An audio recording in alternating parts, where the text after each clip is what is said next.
To ADM skills. आज हम देखेंगे कि हम अपनी वेबसाइट का बैकअप किस तरीके से ले सकते हैं, हम अपनी वेबसाइट को रिस्टोर किस तरीके से कर सकते हैं। मैंने अपनी पिछली वीडियोस में काफ़ी प्लगइन्स की डिटेल शेयर की थी कि हमारी वेबसाइट पे कौन कौन से प्लगइन्स होने चाहिए। तो आज उनमें से हम एक बैकअप वाला प्लगइन यूज़ करेंगे और हम देखेंगे कि हम अपनी वेबसाइट का बैकअप किस तरीके से क्रिएट कर सकते हैं। तो सबसे पहले आपको प्लगइन्स के बाद ऐड न्यू पे जाने के बाद आप यहाँ पे लिखेंगे अपड्राफ्ट प्लगइन का नाम लिखा है, इसने हमें अपड्राफ्ट प्लस प्लगइन दिखा दिया। हम इसे यहाँ से इंस्टॉल करते हैं। ये जैसे ही इंस्टॉल होगा ये हमारे पास इंस्टॉल हुआ, हमने इसे यहाँ से इसे एक्टिवेट कर दिया। इसकी सेटिंग्स में चले जाएंगे, ये हम इसकी सेटिंग्स में चले गए।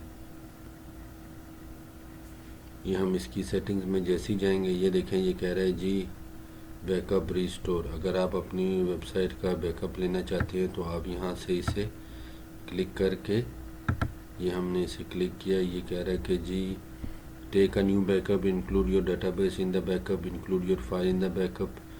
हम इसे सबको टिक कर लेंगे। टिक करने के बाद हम बैकअप नाउ करेंगे। तो यहाँ पे आप देखेंगे कि ये इसने हमारी वेबसाइट का बैकअप स्टार्ट कर दिया। तो ये एक छोटा सा प्लगइन है जिससे हम अपनी वेबसाइट का बैकअप भी कर सकते हैं और हम अपनी वेबसाइट को रिस्टोर भी कर सकते हैं।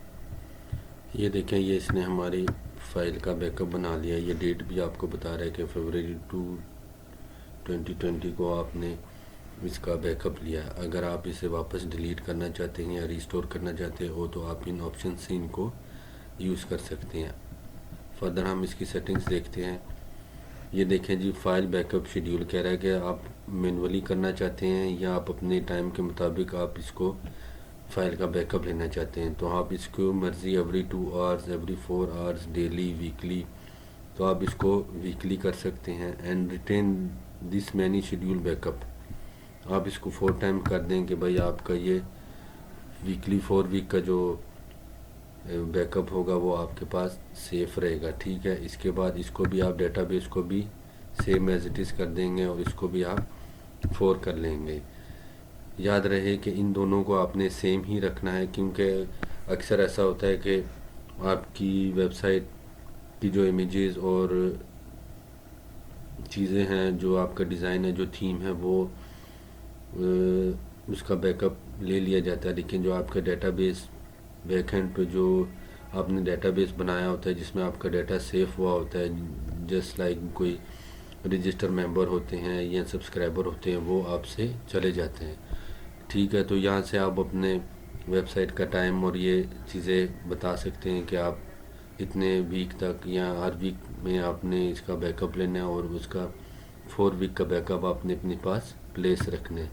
और यहाँ से आप उसको जगह बताएंगे कि आपने किस जगह पे अपना बैकअप रिस्टोर करना है। यहाँ पे गूगल ड्राइव भी दे रहा है, आप अपना ईमेल भी यहाँ से डाल सकते हैं। यहाँ से आप गूगल ड्राइव भी कर सकते हैं। आप यहाँ से इसको आप ड्राफ्ट कर लें सारी चीज़ें। ये देखें, अगर आप इसको ईमेल करते हैं तो ये आपसे सारी डिटेल पूछ रहा है कि प्लगइन, थीम्स, अपलोड, बैकअप, ये सारी चीज़ें आपने यहाँ से इसको बता देनी है। ठीक है, कैशे अपग्रेड, यहाँ से आपने सारी चीज़ें इसको बता के ये your email backup and report will be send to your site admin address SN_, तो ही ठीक है। तो इस पे ये सारा मेरा बैकअप, मेरी रिस्टोर फाइल यहाँ पे मुझे सेंड करता रहेगा। तो ये हमारा एक बहुत अच्छा टूल है कि हम इसके टूल को यूज़ करते हुए या इस प्लगइन को यूज़ करते हुए हम अपनी वेबसाइट का बैकअप और अपनी वेबसाइट को रिस्टोर ईज़िली कर सकते हैं। So